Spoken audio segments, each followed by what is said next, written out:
खान पान के दौरान कई कॉम्बिनेशन से परहेज बहुत ज्यादा जरूरी कहा जाता है, क्योंकि उनका आपस में जो रिएक्शन होता है वो आपको बहुत ज्यादा बीमार कर सकता है। लेकिन क्या बिरयानी खाने के बाद तरबूज खाने से किसी की मौत हो सकती है?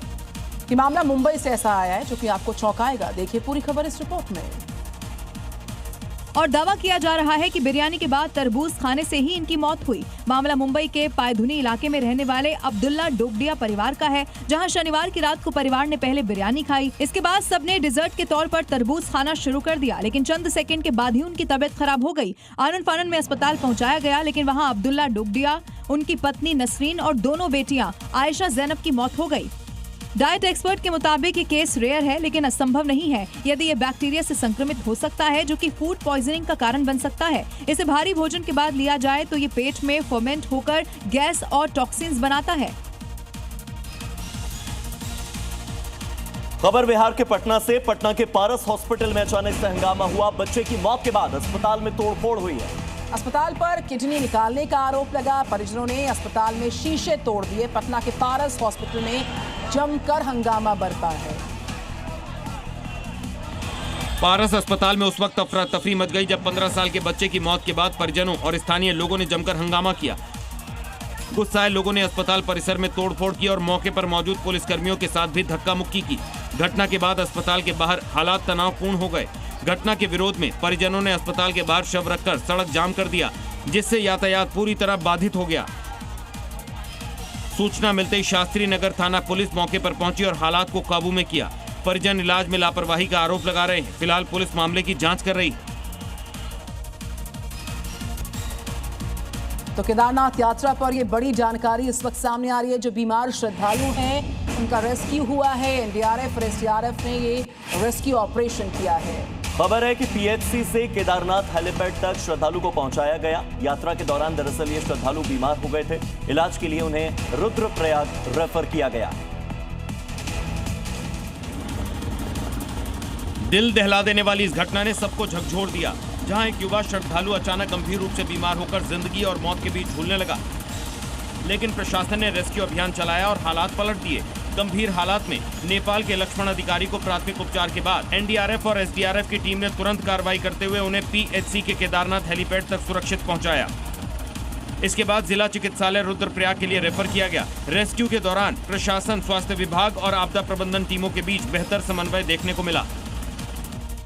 खबर बिहार से है, जहां पर नीतीश कुमार के बेटे निशांत कुमार की सियासी तैयारियां शुरू हो चुकी हैं। निशांत कुमार 3 मई से बिहार यात्रा पर निकलने जा रहे हैं। यात्रा कई चरणों में आयोजित होगी और करीब 3 से 4 महीने तक चल सकती है। निशांत कुमार ने जेडीयू कार्यालय पहुंचकर अपने हाईटेक रथ का निरीक्षण किया और सुरक्षा व्यवस्था के साथ रथ में उपलब्ध सुविधाओं का बारीकी से जायजा लिया। रथ के ऊपर जाने के लिए लिफ्ट लगी है। साथ ही रथ की छत पर चारों तरफ स्टील बैरिकेडिंग भी लगाई गई है, ताकि ऊपर खड़े होकर सुरक्षित तरीके से लोगों का अभिवादन किया जा सके। इसके साथ ही इस रथ को ऑफिस की तरह यूज किया जा सकता है, जिसमें यात्रा के दौरान बैठक भी की जा सके। वहीं शोपिया में कश्मीर के सबसे बड़े मदरसे सिराज उल उलूम को गैर कानूनी संस्था घोषित किया गया, क्योंकि मदरसे पर विदेशी फंडिंग और गैर कानूनी गतिविधियों में शामिल होने के कई गंभीर आरोप लगे। क्योंकि मदरसे की फंडिंग और खर्च में बड़ा अंतर मिला था। साथ ही पुलवामा अटैक के बाद जांच के दौरान मदरसा मैनेजमेंट ने कबूला था कि मदरसे में पढ़ चुके 11 छात्र आतंकी बन चुके हैं, जिसमें मोहम्मद शफी भट्ट और आदिल अहमद जैसे खूंखार आतंकियों का नाम शामिल है। साथ ही बड़ी संख्या में मदरसे से आतंकियों के मददगार यानी ओवरग्राउंड वर्कर्स भी निकले हैं। इस मदरसे के अधिकतर छात्र पाकिस्तानी आतंकी गुट यानी लश्कर और जैश ए मोहम्मद से जुड़े थे, यानी मदरसे को टेरर वेपन के रूप में यूज किया जा रहा था।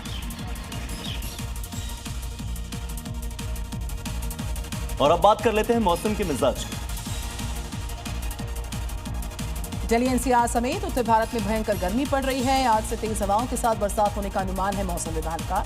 तो गर्मी से मिल सकती है आपको कुछ देर के लिए निजात। दरअसल दिल्ली एनसीआर में अचानक से ही मौसम बदल गया। मौसम ने करवट ली, तेज हवाएं चलने लगी और धूल भरी आंधी की वजह से दिन में ही अंधेरा छा गया। विजिबिलिटी बेहद कम हो गई, जिस वजह से गाड़ियों की रफ्तार भी कम हुई। तापमान में गिरावट मिली है, जिससे लोगों को राहत मिलती नजर आई है। छत्तीसगढ़ के जांजगीर चांपा में मौसम ने करवट ली है। तेज हवा झमाझम बरसात से तापमान में गिरावट आई। 45 डिग्री तक पहुंच गया था जिले का पारा। झुलसाने वाली गर्मी से लोगों को राहत मिली। मध्य प्रदेश के पन्ना में पवाई क्षेत्र में तेज हवाओं के साथ बारिश हुई। मंडी क्षेत्र और खरीद केंद्रों पर रखा हुआ गेहूं अचानक से भीग गया। लोगों को भीषण गर्मी से राहत जरूर मिली, लेकिन किसानों के लिए ये बुरी खबर। उत्तराखंड के देहरादून में मैदानी इलाकों में हीट वेव का अलर्ट बरकरार। सरकारी और निजी स्कूल्स में छुट्टी का ऐलान हुआ। रुड़की में 40 डिग्री के पार पहुंच गया है तापमान। ब्रेकिंग न्यूज महाराष्ट्र से। महाराष्ट्र में ऑटो वालों के मराठी बोलने का यह मामला है। ऑटो पर मराठी बोलता हूं का स्टिकर लगाया गया। महाराष्ट्र नवनिर्माण सेना एमएनएस के मराठी अभियान को भी समर्थन है। ये ऑटो वालों के मराठी बोलने का जो पूरा मामला है उसमें ऑटो पर मराठी बोलता हूं का स्टिकर चस्पा। मराठी को लेकर सरकार के हालिया फैसले के बाद इसका असर अब जमीन पर साफ तौर पर दिखाई देने लगा है, जहां मराठी पहचान को लोग खुले तौर पर जाहिर कर रहे हैं।